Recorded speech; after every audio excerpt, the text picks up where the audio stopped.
Are going to make one of my favorite things, and I got a shout out to my friend Abby. She and I share the same birthday. She actually makes the pizzas at one of my favorite places, the Braintree Brew House. And hello, Alex. I haven't seen you guys in a while. One day I had the pleasure of going in, and they have these incredible TVs, and I said, my show is on. Could we watch it on these big TVs? And they did it for me, and there I was. I looked kind of huge, but I really enjoyed it. It was fun. So this is New England Pub Pizza. Absolutely fantastic thing to do to get ready for a football game. Great thing to teach kids to do. It's not difficult, and it's oh so awesome. So there's just a few little secrets to authentic New England pub pizza. And when I did some research, I literally found out that there are other parts of the country that never heard of such a thing. They've never heard of that special edge, and the term for that special edge is called a laced edge. And if you've been to Linwood's, if you've been to Cape Cod Pizza, you know exactly what I'm talking about. So I'm going to show you how to do that at home. First and foremost, you need a good pizza dough. I have the recipe. I do mine in my bread machine. So I basically just put all my ingredients in. I set my bread machine for the pizza dough. It takes 55 minutes. If you don't have a bread machine, yes, you can buy pizza dough. You can buy it at Trader Joe's. Fairly certain that all the, I believe I've seen it, all the major grocery stores, but you just have to plan ahead, because at Trader Joe's you can get it fresh, ready to go. So if you come home from work and you want to make pizza, you just have to get the chill out of it. Some of the stores it's frozen, and if it's frozen, you're going to just take that bag, put it in your fridge, and give it a full day to get it back to something like this. So let's get rolling. Always, as you know, when I'm dealing with dough of any kind, my Wondra flour, I can't live without it. Let me get all my other pizza ingredients out of the way so you can see me do this. I'm going to be very generous with my Wondra because I don't want my dough sticking. And I love my granite countertop, so I don't have to use a board or anything. I just do it right on the granite countertop. So I'm going to take my dough right out of my bread machine, and it is beautiful. And the paddle actually ends up sticking, so I have to remember to take that out. And my recipe, and if you want it, send me an email and I'll shoot you the homemade recipe if you do happen to have a bread machine. A lot of people get them as gifts and they think, geez, when was the last time I used it? Well, this is a perfect reason to use it. And give me 1 second, folks. I do not want my bracelet banging into our dough. So first things first on your pizza dough. I want to make a nice circle. This is going to make 2, okay? So I'm going to take my bench cutter, and I'm going to cut it right in half, okay? I'm going to put this one back in my bread machine and set it aside because I got to feed my crew, and one little pizza is never going to be enough. So to show you one, we're going to start like this, okay? This is one of my favorite things, working with any kind of dough. It's meditative, you know? And if we weren't shooting the show, I'd have my smooth jazz in the background, but it would be a little bit of a distraction for the camera. So, okay, so I'm making a circle. To do a perfect New England style pub pizza, you're going to use a regular cake pan because you need that edge. You know, a regular flat pizza dish, pizza pan, like a cookie sheet, is going to make like a Neapolitan style pizza. When you're doing the real deal pub pizza, you need something deep so you can put your ingredients to the edge to create that laced edge, that kind of burnt crispy edge, which is phenomenal. So regular cake pan, have that ready to go. Once we get our dough into a pretty circle, and I think that's looking special already, I got to get my board. I'm sorry, my pin, my rolling pin. And you don't want anything to stick, so be generous with the flour. And we're trying to get a beautiful, let me move my cheeses so I don't smack them. We're trying to get a beautiful 10-inch circle. And you got to really work it, you know, have fun with it. And I always say to you, you know, if you don't have this, if you don't have that, no big deal. You really got to have a rolling pin. Because if you don't, it makes for a very difficult job. And I love this one because it's like the old Italian style, which makes me feel like I'm in Janelle's Bella Cucina in the North End. And speaking of the North End, when I was in law school, Tom and I got to live there, and one of my favorite pizzas on the planet, which is not a New England pub style, was at the European. You remember the European? And Tom and I lived on Commercial Street, so we used to walk to the European, have pizza and salad, and then walk back to the condo. It was so fun. But that's, you know, that's like the nice thin crust kind of like a Pizzeria Regina type or the European, which no longer exists. Now, am I going to measure this? Of course I'm not going to measure this. Does that look to be about 10? Kind of, sort of. So I'm going to roll with it. The one thing I'm going to caution you, because I've been doing this now for over a month, because I knew the guys were coming, I knew we were going to do this show, so I really wanted to perfect it. If you want that authentic New England, you can't leave the edge. You know, if you have a thick edge, then it's going to be chewy, and that's not an authentic New England pub pizza. So I have learned that once I get it into my pan, I got to trim it back. So I'm working with this, thinking that this crust is looking beautiful. Is it a perfect circle? No, it's not a perfect circle, but it's going to be fine. So, key element to get your pan ready. You got to put olive oil in it, okay? And the only reason why I'm going to measure it for you is because, once again, through trial and error, ooh, the shortbread is done. Through trial and error, I know that you have to have just the right amount of oil in the pan or you're not going to get the browning that you need. So, tablespoon and a half. Hang on, Martha, I'll be right there.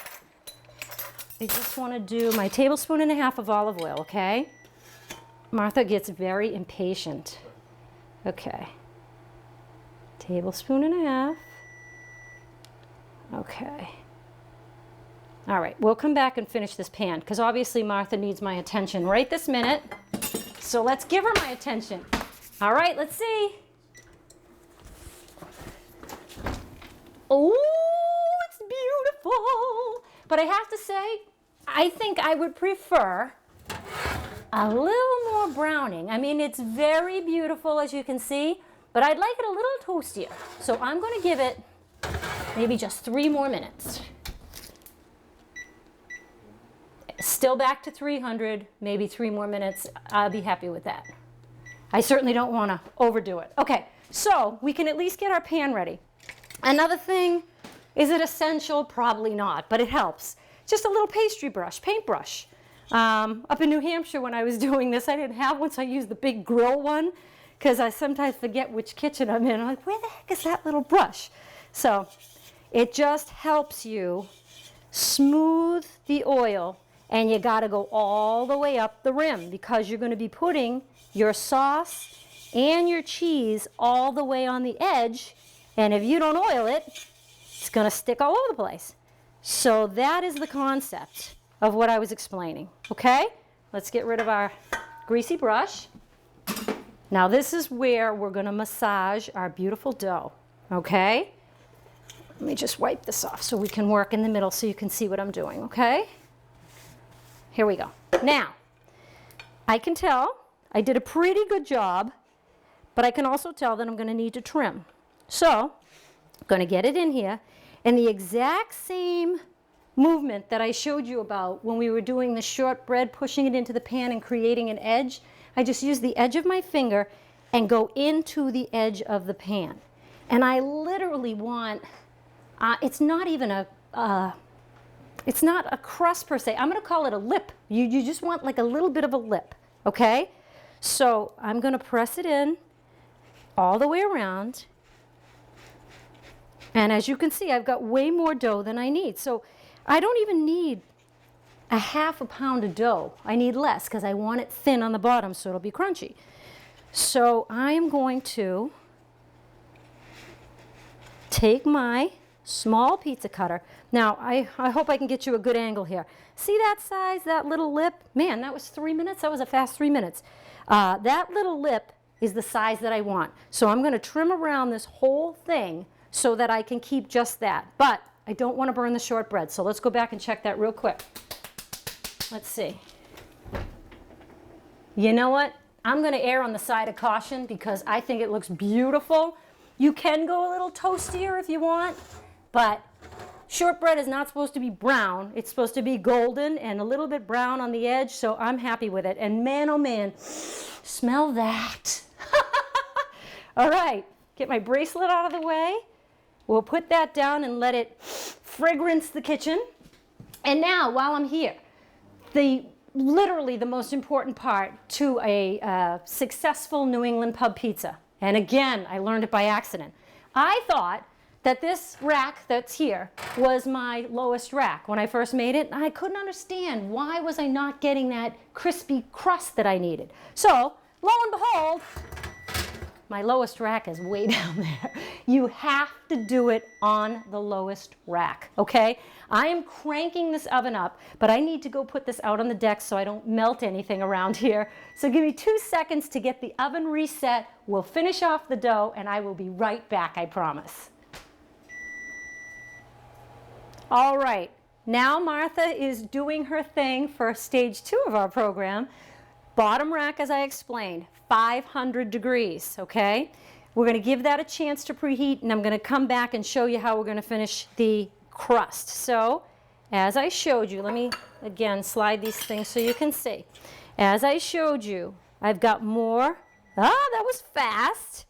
I got more dough than I need. So, I'm gonna take my small pizza cutter, I'm gonna go around the edge, and I do wanna, hopefully you can see this. This little lip right here, that's about all I want. So I'm going to try to trim these edges and have this all match. And I am certainly not a pizza chef, but I've made enough of these in the past month getting ready for this show that I think I got it down to a science. Okay, my extra dough. When I made these with Jolie, I gave her the dough, we made a pretzel out of it, but we don't need to do that today. So I'll set that aside. Now I am very pleased with this. Nice little lip of an edge. I think we got just what we want. Okay, let me talk to you about the pizza sauce.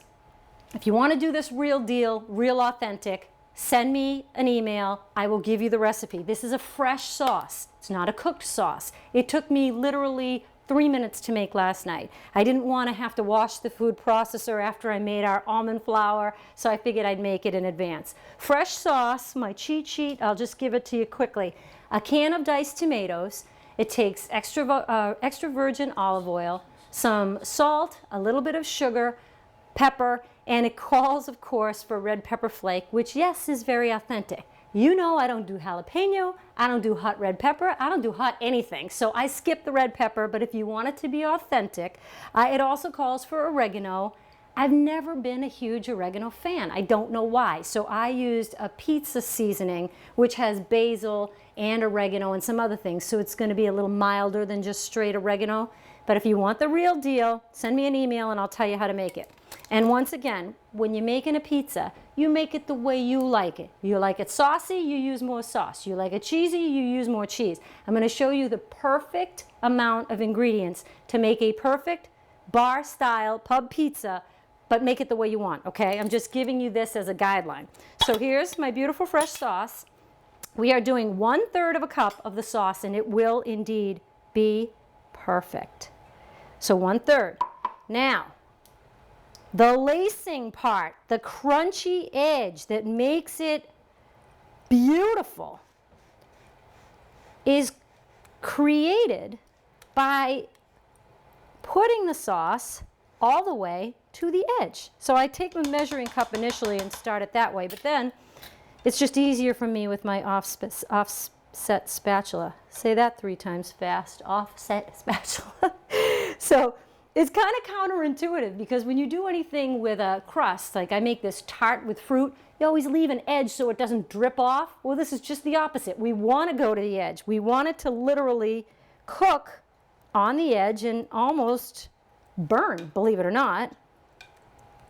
So it's going to just take me a minute to finesse this just the way we want it. And it's looking good. All the way to the edge. Okay, and I don't want to cheat the middle either, so let me get some back in the middle. And again, you might look at this and say, oh, come on, Janelle, you're killing me. That's not enough sauce. Trust me, after making at least 2 dozen of them, it really works. But you try it, and you tweak it the way you want it. Okay. Sauce is all the way to the edge, all the way to where I need it. Now, another thing that surprised the heck out of me. In the North End, you know, a Neapolitan Sicilian type pizza, it's usually a combination of mozz and provolone, meaning mozzarella and provolone cheese. Sometimes it's Asiago cheese, sometimes Parmesan, but never did I realize that what makes a New England pizza so different and so unique, it's got cheddar cheese. I don't know why I never thought cheddar cheese went on a pizza, but in this kind of pizza, it does. So, once again, perfect ratio, having done this many times, 1/2 a cup of cheddar, 1/2 a cup of mozzarella. And again, are you ever going to measure it again? No, you're not. You're going to make one pizza and then you're going to do what you want with it. But just so I can show it to you. All right? And I lied. I don't like that. I don't think that's enough. So I'm going to do more. So I didn't do a generous 1/2 cup, which I probably should have done. But use it as a guideline, okay? And just remember, I'm using a 9-inch cake pan. If you use an 8, you got to make an even smaller dough or it's not going to get crispy enough for you, no matter how much oil you put on it, no matter how hot your 500 degrees is. You're not going to get that crisp that you need. So that looks beautiful. Okay, evenly distributed. I think it looks great. And I should measure because I'm just trying to tell you to measure, and let's do it. So obviously loosely measure. How's that? That looks good to me. Okay, so let's get this all spread around. Nice. Nice, nice, nice. And again, to the edges with your cheese. If you have to like push it in with your hands, do it. Because by doing that, it's going to make it what you and I both know to be a pub pizza, a bar pizza. The kind that you got a cold beer and all of a sudden you had a pizza and it disappears really fast because the pieces are so small. No, I try not to eat the whole thing. Okay, I